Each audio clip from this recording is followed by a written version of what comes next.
सभी आंगनबाड़ी सेविका सहायिका मिनी बहनों का अपने all India anganwadi news channel की आज सुबह 7 बजे की सच्ची खबरों में स्वागत है। भाइयों बहनों, आज आप सबके लिए एक बड़ी खुशखबरी है।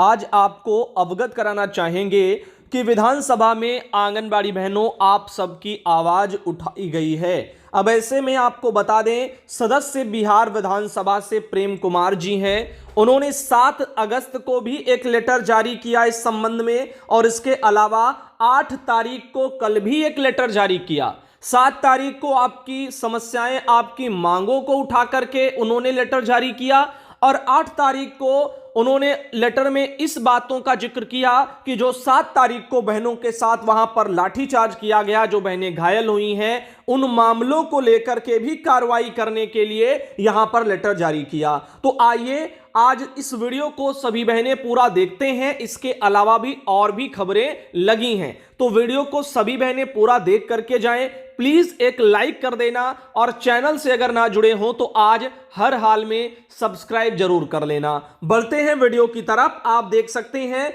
यहां पर सचिव बिहार विधानसभा पटना के लिए एक ये लेटर जारी किया है प्रेम कुमार जी ने, जो कि बिहार विधानसभा में सदस्य हैं। अब ऐसे में उन्होंने कहा कि बिहार विधानसभा की प्रक्रिया तथा कार्य संचालन नियमावली के नियम 104 के तहत अति लोक महत्वपूर्ण विषय पर ध्यान आकर्षण सूचना देता हूं।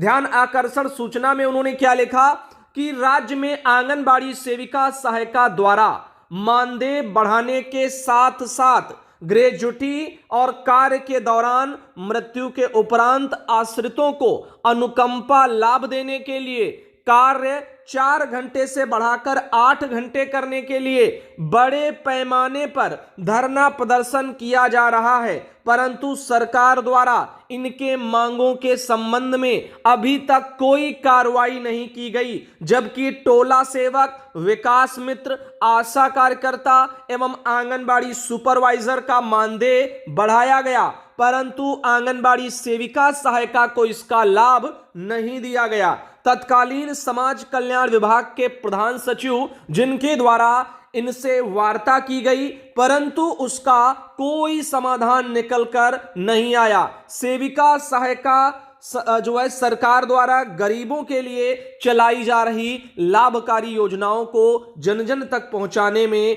महत्वपूर्ण भूमिका निभाती हैं। अतः संबंधित विभाग को तत्काल सेविका सहायिका की उचित मांगों की पूर्ति के लिए हम सदन के माध्यम से सरकार का ध्यान आकृष्ट करते हैं। इस तरह से आप देखिएगा प्रेम कुमार जी ने जो है कि लेटर, और इनके अलावा और भी कई लोगों के यहां पर हस्ताक्षर इनकी सहमति के हिसाब से सबके उस पर बने हैं, और एक ये आवाज को वहां से उठाया गया। साथ ही एक दूसरा भी लेटर उन्होंने प्रेम कुमार जी, सदस्य बिहार विधानसभा, उन्होंने 8 तारीख को कल भी एक लेटर जारी किया सेवा में सचिव बिहार विधानसभा पटना के लिए, और इसमें उन्होंने लिखा कि बिहार विधानसभा की प्रक्रिया तथा कार्य संचालन नियमावली के नियम 98 के तहत मैं निम्नांकित कार्य स्थगन प्रस्ताव की सूचना सदन में प्रस्तुत करने की इच्छा की सूचना देता हूं। आइए देखते हैं कार्य स्थगन प्रस्ताव में उन्होंने क्या लिखा।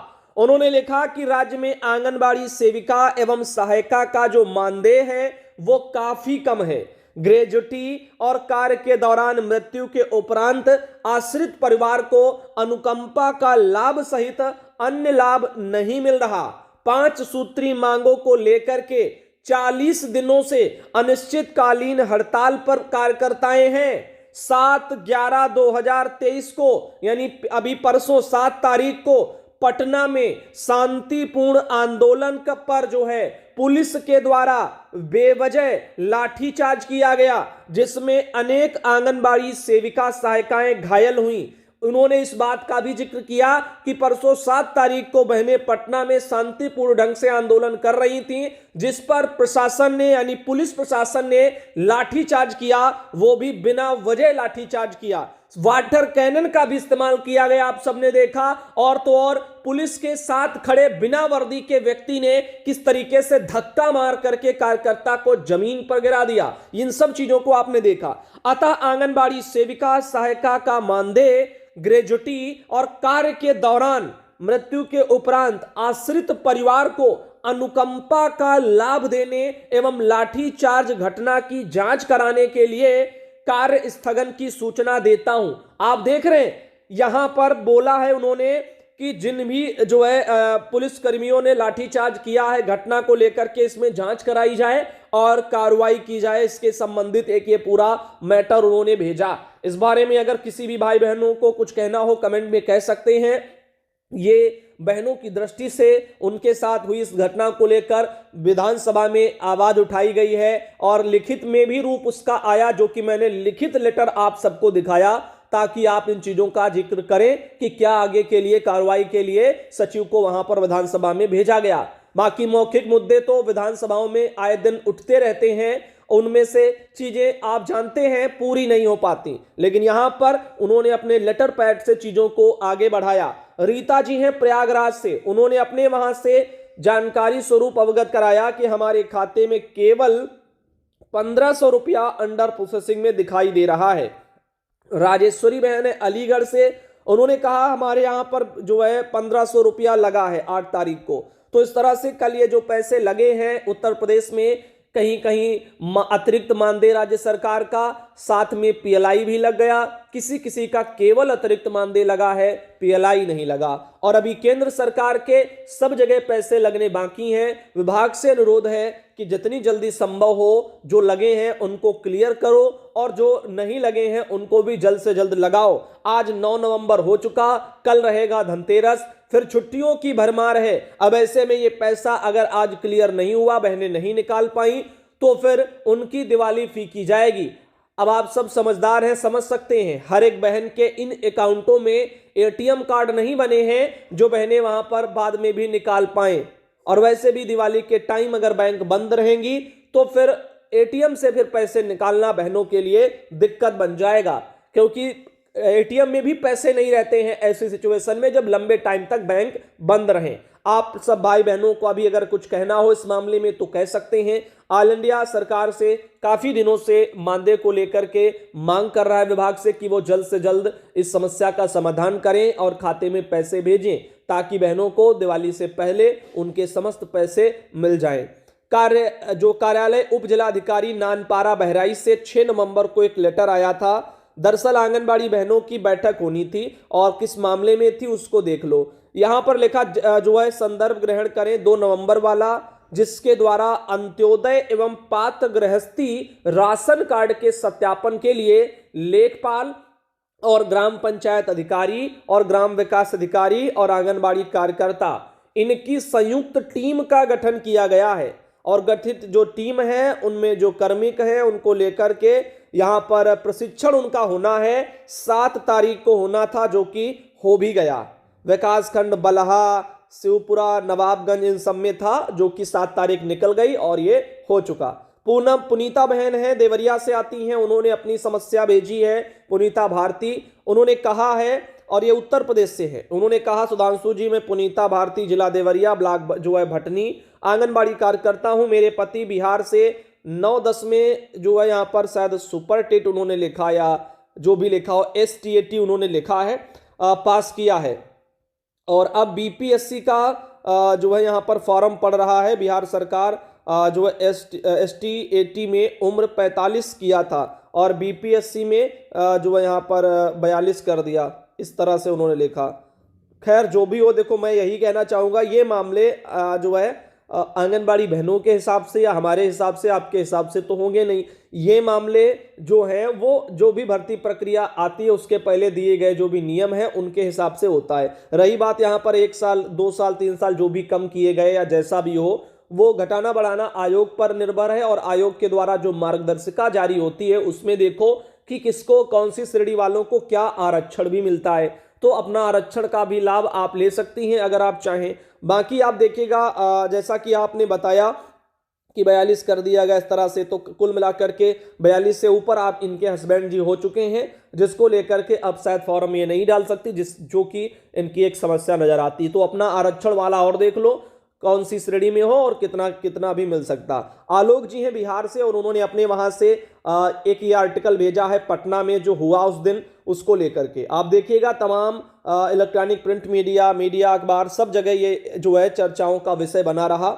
आंगनबाड़ी सेविकाओं ने डाक बंगला को 5 घंटे घेरा और पुलिस से झड़प। आप देख रहे हैं किस तरीके से यहां पर पुलिस प्रशासन आंगनबाड़ी बहनों को लेकर के जहां पर जो है एक कार्यकर्ता को पकड़े हुए हैं। और ऐसे में आप देख सकते हैं, ये तो एक आपने नमूना देखा, ऐसे ही एक देखा था जिसमें एक बहन थी जिनको धक्का दे रहे थे और एक व्यक्ति तो। लेकिन ऐसे मामलों में ऑल इंडिया ने भी कहा है विभाग सरकार से कि वो कार्रवाई करें। अब देखना यह है कि बिहार में सरकार इन मामलों को लेकर के कुछ कार्रवाई करती है, नारी शक्ति का सम्मान बरकरार रख पाती है भविष्य के लिए, या यूं ही जो है ऐसे ही छूट दी जाती है ताकि आने वाले समय में फिर से ऐसे ही इन महिलाओं को उन्हीं लोगों के द्वारा प्रताड़ित किया जाए। आगे देखिएगा, ये हिंदुस्तान में खबर प्रकाशित हुई है तो यहां पर आपको बताना चाहेंगे।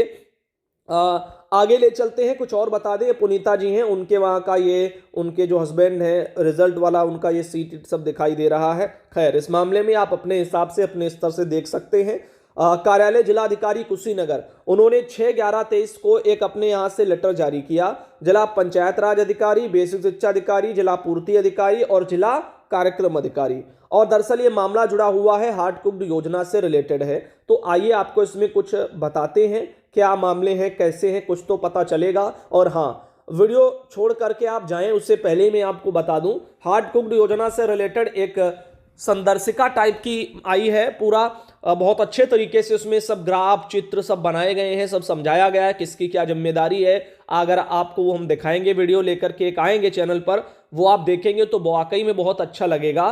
तो आप लोग उसके लिए जो है तैयार रहना। साथ ही इसमें देखिए क्या नियम कायदे बताए गए हैं कि आंगनबाड़ी केंद्र पर 3 से 6 वर्ष के बच्चों के लिए हार्ट कुक्ड मील योजना के अंतर्गत गर्म पका भोजन दिया जाना है, जिसके लिए केंद्रों को 2 भागों में विभाजित किया गया है। एक कोलोकेटेड वाले यानी जो प्राथमिक विद्यालय के प्रांगण में है या फिर 200 मीटर के अंदर की परिधि में है, और दूसरा है नॉन कोलोकेटेड जो अर्थात 200 मीटर की परिधि के बाहर है। तो इनमें अलग अलग व्यवस्थाएं हैं। जो कोलोकेटेड है प्राथमिक विद्यालय वाले 200 मीटर के अंदर वाले, उनका खाना प्राथमिक विद्यालय में बनेगा। जो नॉन कोलोकेटेड है वहां पर आंगनबाड़ी सहायिका बहनों के द्वारा खाना बनाया जाएगा और प्राथमिक विद्यालय में वहीं के रसोइया उन्हीं की रसोई में अपना खाना तैयार करेंगे। जिला बेसिक शिक्षा अधिकारी हार्ट कुक्ड फूड तैयार किए जाने के लिए प्राथमिक विद्यालयों पर पीएम पोषण योजना के लिए उपलब्ध संसाधनों का जो है साझा किया जाएगा। रेसिपी पीएम पोषण योजना की भांति ही रहेगी, यानी जो प्राथमिक विद्यालय में बनेगा वही आंगनबाड़ी के बच्चों के लिए भी प्राथमिक विद्यालय में बनेगा, चूंकि एक ही रसोई में बनेगा, एक साथ खाना बनेगा। अब बाकी देखिए यहां पर बताया गया है कि और प्राथमिक विद्यालयों से भोजन तैयार करवाकर आंगनबाड़ी केंद्र तक पहुंचाने के लिए बच्चों को वितरित करने परोसने का दायित्व सहायिका का होगा। जिस क्षेत्र में प्राथमिक विद्यालय और स्वयंसेवी संस्थाओं के द्वारा गर्म खाना उपलब्ध कराया जा रहा है उसके संदर्भ में जिला बेसिक शिक्षा अधिकारी के द्वारा शेयर की जाएगी और डीपीओ द्वारा अग्रिम कार्रवाई की जाएगी। और बच्चों का खाना बनाने के लिए जिम्मेदार रसोइया उसका खाता संख्या एफएससी कोड जिला डीपीओ को जो है समय से उपलब्ध कराएंगे। और विद्यालय प्रबंधन समिति में कार्य करती 3 से 6 वर्ष के बच्चे 2 बच्चों के अभिभावकों को भी सम्मिलित किया जाएगा। और लागत और रसोइया मानदेय की धनराशि सक्षम स्तर से आवंटन के उपरांत जिलाधिकारी के अनुमोदन के बाद 15 दिन के अंदर अनिवार्य रूप से जो है आवश्यकता अनुसार अंतरित हो जाएगी। हार्ट कुक्ड मील योजना के अंतर्गत कन्वर्जन कॉस्ट के क्रय की जाने वाली समस्त सामग्री की कार्रवाई ग्राम प्रधान करेंगे, ग्रामीण क्षेत्रों में, शहरी क्षेत्रों में सभासद करेंगे और आंगनबाड़ी कार्यकर्ता इन यानी दोनों लोगों के संयुक्त रूप से की जाएगी। और कोलोकेटेड आंगनबाड़ी केंद्र के लिए प्राथमिक और उच्च प्राथमिक विद्यालय के अवकाश अवधि के लिए ग्राम प्रधान द्वारा रसोइयों को हार्ट कुक्ड मील बनाने के लिए निर्देश किया जाएगा। प्रधानाध्यापक द्वारा विद्यालय की चाबी आंगनबाड़ी कार्यकर्ता को सौंपी जाएगी। इस अवधि में विद्यालय की सुरक्षा और टूट फूट की समस्त जिम्मेदारी आंगनबाड़ी कार्यकर्ता की होगी। खाना बनाने में साफ सफाई एवं स्वच्छता का विशेष ध्यान दिया जाएगा।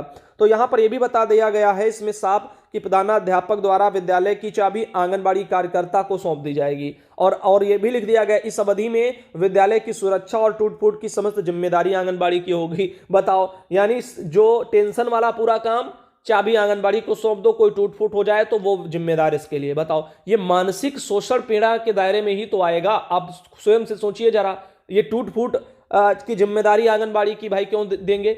अगर मान लीजिए कोई और नुकसान करके जाए, कुछ भी करे, तो उनकी जिम्मेदारी क्यों? चाबी लेकर के क्या वो वहीं पर बैठी रहेंगी? ताला लगा दिया, घर चली आई, उसके बाद वहां पर किसने क्या किया, ये किस पर निर्भर करेगा? क्या कार्यकर्ता इसके लिए जिम्मेदार है? या चारपहिया लेकर के वहीं विद्यालय में लेटी रहें? क्या करें? एक टाइम पर ऐसे ही किसी अधिकारी ने किसी जनपद में एक हवाला दिया था मुर्गी पालन का। बताओ, ऐसे ऐसे लोग हैं यहाँ पर, मुर्गी पलवा रहे थे, वो भी स्कूल में। अब समझ रहे हैं क्या मतलब उनकी मानसिकता रही होगी कि मुर्गी पालें। अरे मुर्गी पालेंगे क्या विद्यालय में ही बनी रहेंगी मुर्गियां, या अपने घर लेकर के जाएंगे और रोज लेकर के आएंगी? मतलब सोचने, अगर तार्किक रूप से भी देखा जाए तब भी चीजें ठीक नहीं बैठती, ऐसे ऐसे लोग। लेकिन वो शुक्र मनाओ बाबा जी की सरकार, ना अंडे ना मुर्गी, ये कुछ नहीं सेंटर पर आने वाला, और वो चीजों को आगे फिर बढ़ाया नहीं गया। जिला पंचायत राज अधिकारी एवं अधिशासी अधिकारी को लोकेटेड आंगनबाड़ी केंद्र पर भोजन परोसने के लिए प्लेट, कटोरी, चम्मच, ग्लास, बर्तन ये सीडीपीओ द्वारा केंद्रवार सूची उपलब्ध कराई जाएगी। और नॉन को लोकेटेड में भोजन पकाने के लिए गैस चूल्हा, सिलेंडर, रेगुलेटर, बर्तन, इसकी व्यवस्था ग्राम पंचायत, नगर पालिका परिषद इन सबके द्वारा की जाएगी। वही सब चीजें इसमें लिखी गई हैं, तो आप लोग थोड़ा ध्यान दें। भोजन परोसने और बच्चों को खाने के बर्तनों यानी प्लेट, कटोरी, गिलास, चम्मच की आवश्यकता का आकलन ग्राम प्रधान, नगर पालिका की स्थिति में अधिशासी अधिकारी को उपलब्ध कराएंगे। वही सब बातें यहां पर लिख दी गई हैं। भुगतान को लेकर के भी बातें लिखी गई हैं, और बाकी आगे का सब लिखा गया है कि आईसीडीएस हार्ड कुक निधि का खाता जहां खुलना शेष है वहां जो है खुलवा लें, तथा पहले वाले खुले खातों को संबंधित बैंक में भेजकर ऑपरेशनल करा लें। इसके बाद जो है केवाईसी करा लें। इस तरह से यहां पर यानी कुल मिलाकर के खातों को जो है दुरुस्त कर लें, अपना ठीक ठाक कर लें, और ताकि पैसे को लेकर के जब भी बजट उसमें डाला जाए तो वो उन खातों को लेकर के जो कोई दिक्कत ना हो। उमेश मिश्रा जिलाधिकारी हैं कुशीनगर के, उन्होंने ये ऑर्डर सबको वहां पर दिए जिले में। पुष्पा बहन थी कुशीनगर से, उन्होंने कुशीनगर वाला लेटर भेजा था जो कल ही दिखा चुके हैं। शशिकला बहन है जौनपुर से, कन्या सुमंगला योजना के कई आवेदन उन्होंने फिर कराए हैं, उसका भेजा था। उर्मिला बहन है गोंडा से, उन्होंने अपने वहां से बताया था कि सभी लोग पोस्टर ट्रैकर पर फीड समस्त लाभार्थी का मोबाइल नंबर 10 तारीख तक अनिवार्य रूप से जो है वेरीफाई कर लें। मैंने भी बहुत बार बताया, बहुत लंबे समय से बताया है कि मोबाइल नंबर वेरीफाई कर लो। वो भी तब से बताया जब विभाग ने लेटर उसके लिए तुरंत जारी किया था निदेशालय से। उसके बाद कई लेटर आए, और अभी भी अगर किसी का रह गया तो वो अपना भाई जाने।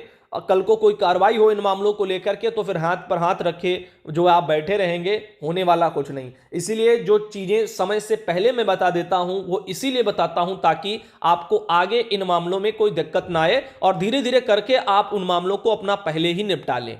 इस सब में आपका जो है बहुत कुछ जो है लाभ है। लाभ के स्तर से मैं बता दूं क्या लाभ है। आपको खरी खोटी नहीं विभाग सुना पाएगा, आपका काम ओके रहेगा। ये सब चीजें अगर आप इन चीजों को लेकर काम तो वो करवा ही लेंगे, चाहे आप रोकर करो हंसकर करो, तो क्यों ना उस चीज को हम समय से पहले कर लें या समय पर कर लें, जिसकी वजह से जो है हमें इन मामलों में पचड़ों में ना पड़ना पड़े और खरी खोटी भी ना सुननी पड़े। इस वजह से तो यहां पर ध्यान देना। बाकी अब ऐसा तो है नहीं कि नहीं करोगे तो करना ही नहीं है, करवा तो वो आपसे लिया ही जाएगा विभाग से, आज नहीं तो कल, कल नहीं तो परसों। तो इसीलिए यहां पर ध्यान देना। अनीता बहन है राजस्थान से, उन्होंने अपने वहां से लेटर भेजा था। विंदेश्वरी बहन है सीतापुर से, उन्होंने फोटो भेजी। सीता आगरा से हैं, राधा रानी उन्नाव से हैं, और सुधा सिद्धार्थ नगर से हैं। साथ ही ये राधा रानी उन्नाव से, ये अनीता बिजनौर से, और इनके अलावा ये आप देख सकते हैं तारामुनि गाजीपुर से हैं, अनीता बिजनौर से, और ये अनीता बिजनौर से, कुसुमलता मथुरा से, साथ ही ये गायत्री देवी बलरामपुर से, माधुरी देवी बलरामपुर से, वंदना सिंह आजमगढ़ से, और उमा कानपुर देहात से हैं। और आज के इस वीडियो को दोस्तों यहीं तक रखते हैं। धन्यवाद।